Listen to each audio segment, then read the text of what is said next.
Today's crossovers come in all shapes and sizes, and it's hard to find something that's just right without being too big or too expensive, but this Volkswagen Taos is small and big at the same time. It really does have a ton of space considering its overall dimension, so it's a smaller crossover with a lot of interior space that might work great for you. Today we're going to take a full detailed look at the exterior, the interior, and get it out on the road for a test drive. Let's get started.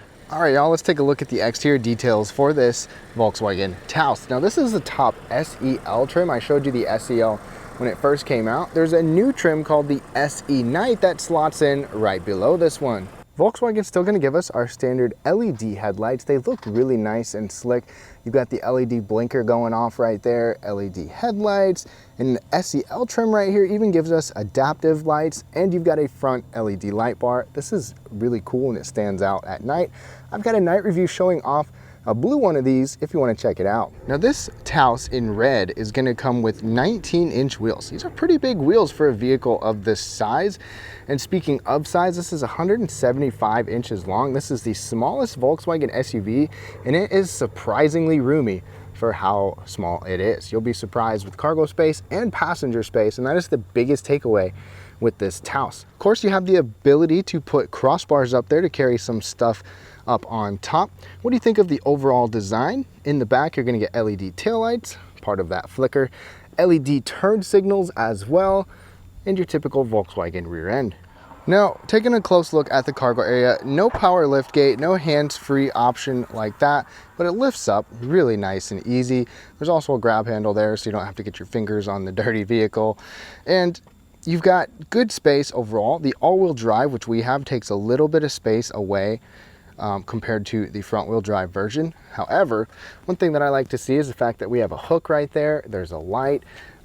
You've got little storage pockets down in the corner as well on each side.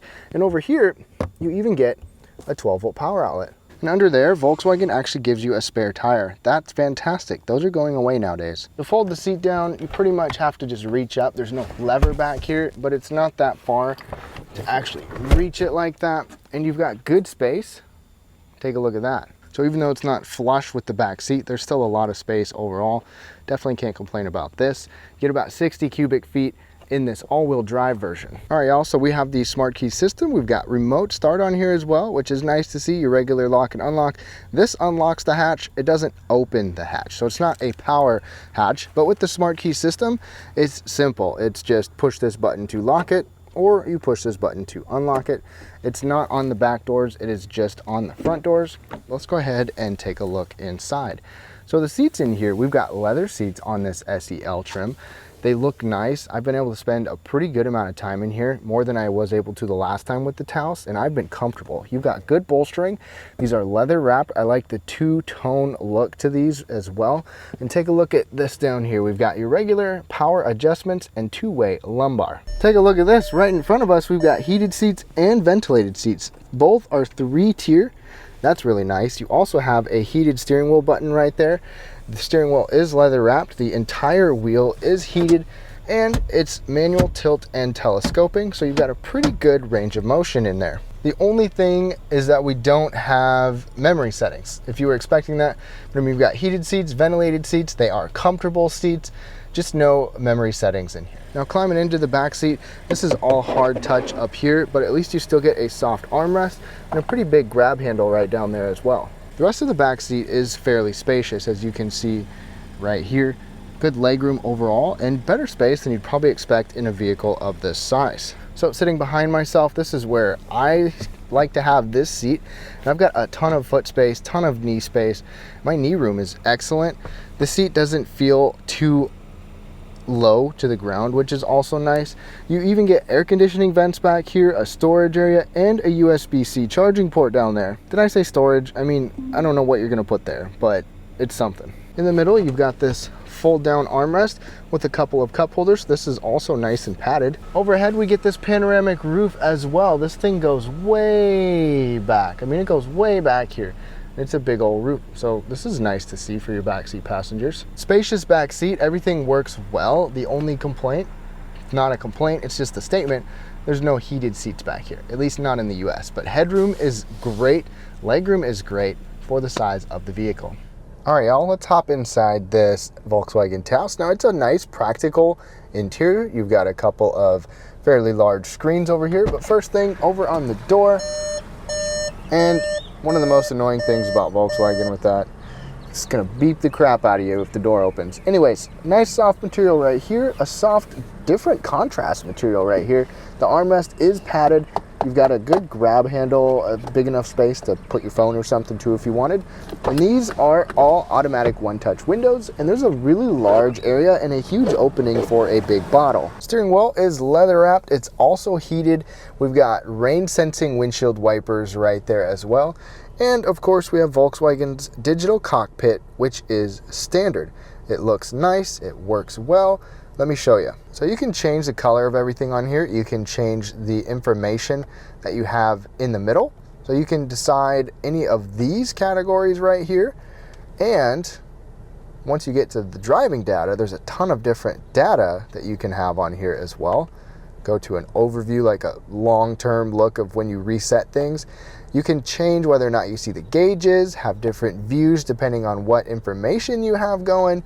It's a really nice digital display that you can have a bunch of different information on there. One interesting thing is this little pocket up there, that little shelf. Like pickups and big SUVs usually have that.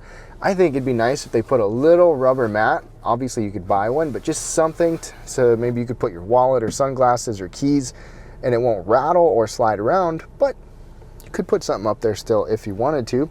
And then we have our touchscreen right here. So this one gives us an 8-inch touchscreen. We've got all touch controls on the side except the volume and the tuning knob, which do give you physical controls at least with that. And Apple CarPlay, Android Auto are both wireless on here, which is nice. If I go back to Volkswagen's menu here, hit the menu button, this is what we have. You've got some customization on here. You can change some vehicle specific settings on there as well. Your driver assist features, you've got radar cruise control, lane keeping system, we've got blind spot monitoring, and it all works pretty well. It's not like a, hands-free type of driving or lane centering, really good type of stuff like some systems, but it still does a nice job. Moving down, we've got dual zone climate control down there. I love the layout. It's sleek, it's simple. It's easy to operate, heated and ventilated seat controls right there as well for you and the passenger. And your AC temperature controls are simple too. Down below that, we've got 2 USB-C ports. You've got a 12-volt power outlet over there and a wireless charger, and it works pretty well. Push button start is right there. We've got our brake hold. We got drive modes right here. So you push the middle button to get to different drive modes. I'll show you what that looks like. You got eco, normal, sport, and then your own custom mode, which is nice. And if you turn the knob, you've got off-road driving mode. So you've got an automatic one, a custom one as well, even in snow. So it's kind of cool that you've got different modes on here that you can pick. Now the auto stop start button is right over there. When you have this in drive, you basically don't see it at all. They kind of did a good job of hiding it, but that's where you shut that off. Backup camera, excuse the rain all over the car and the camera, but you've got typical backup camera with dynamic lines. No 360 camera on this one. One nice thing is the cup holders are good size. This one back here is a little bit lower. This one's a little bit elevated. There's a space in the middle if you've got a big mug with a handle. I've put big drinks in there and it works good. This little area right here, I wish this had a soft, just kind of a little soft, rubber sticky thing too, but this still works well. My sunglasses fit, nice having extra storage.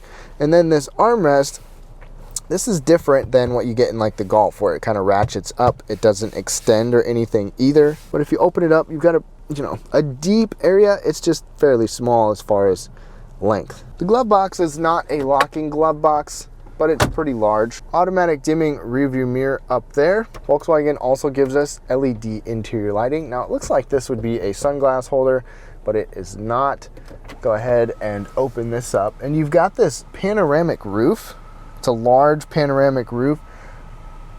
All right, y'all, we are now behind the wheel of this VW Taos. And first thing, under the hood, Volkswagen gives us this one powertrain option. It's a 1.5 liter turbocharged 4-cylinder. It gives us 158 horsepower and 184 pound-feet of torque. Since it's a turbo, power comes out pretty darn quick, and just a little pedal and it gives you a good punch. So scooting around town, it feels more powerful than what the numbers would suggest. Getting on it, it can lag a little bit, but it's really just enough for most people. It comes with front wheel drive and an 8-speed automatic, or all-wheel drive and a 7-speed, they call it their DSG transmission, and it's been a little clunky and a little bit jerky, most of the time unnoticeable. Miles per gallon on this all-wheel drive model is 32 mpg, or excuse me, 28 mpg combined, up to 32 on the highway. Considering its size and power, it's not great, but also not bad. Front wheel drive gets you a bump in power. And my overall impression with this Volkswagen is that it's just a very balanced vehicle. Volkswagen does a really nice job of creating vehicles that handle well, at least for the class that they're in, and be comfortable at the same time. Volkswagen's got a great balance of enough power, decent handling, good ride comfort. There is some road noise coming in here because this is kind of a rougher textured road, but going around some corners here, you'll be able to hopefully get a sense that it drives well, it handles well. Oop, slid a little bit there. Got a lot of rain lately, but this Volkswagen, I've been able to spend a good amount of time in this one too, a couple 100 miles, and I've been comfortable. It's been comfortable to drive, and I really don't have any complaints for the price of the vehicle, how it drives, ergonomics in here. The screen is typical Volkswagen. It's pretty much all touch reliant. You have a physical knob for volume and tuning, but it's definitely better than like their new Golf screen, if you haven't seen that. It's got like touch controls for the climate, things like that. This center display works well, and we've got our drive modes. We've been in normal. I'm gonna put us in sport mode, and let's get pedal down. Automatically it shifts to S right there, pedal.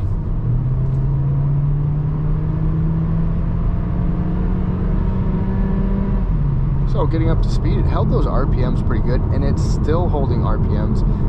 Pedal down again. Now, like I've said, passing power maybe isn't great when you totally get on it, but around town, scooting about, it gets you up to speed pretty darn quick, and it's punchy. You do have some lag, whether it's the turbo lag or it's just this 7-speed transmission. The most of the time when the transmission has its little shiftiness and clunkiness is at low speeds, and it's got a pretty aggressive stop-start system down there to where it can shut off before the vehicle, or it can be very delayed shutting off and turning back on. So you can shut it off, but the button is over here on the other side of the shifter. This doesn't have paddle shifters, but you can move the gear selector over to the right to manually shift your gears if you want to.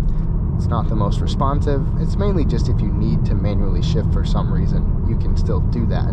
Now, compared to like the Tiguan, I don't think this drives as nice or as comfortable or handles as well as the Tiguan, and you can't expect it to. It doesn't cost as much. It's a smaller vehicle overall. But like I said, it's just balanced in terms of its everything. Ride comfort, driving dynamics, some road noise gets in here, but it's just a balanced vehicle. One thing to note is that I have had a rattle in here. I think I stopped it, but it's coming from this up here. So if you notice a rattle coming from this direction, it almost sounded like it was coming from the dash, but it was actually right here. I just kind of pressed it up a couple times and it went away. So if you hear that, hopefully that's not a persistent thing. Just thought I'd let you know. So to wrap things up on this Volkswagen Taos, is this the perfect size crossover for you? It's got good back seat space, it's got good cargo space, decent on-road driving manners and efficiency, and it might be able to do exactly what you need without spending a ton of money. Let me know what you think down below. Thank you so much for watching, and have a great day.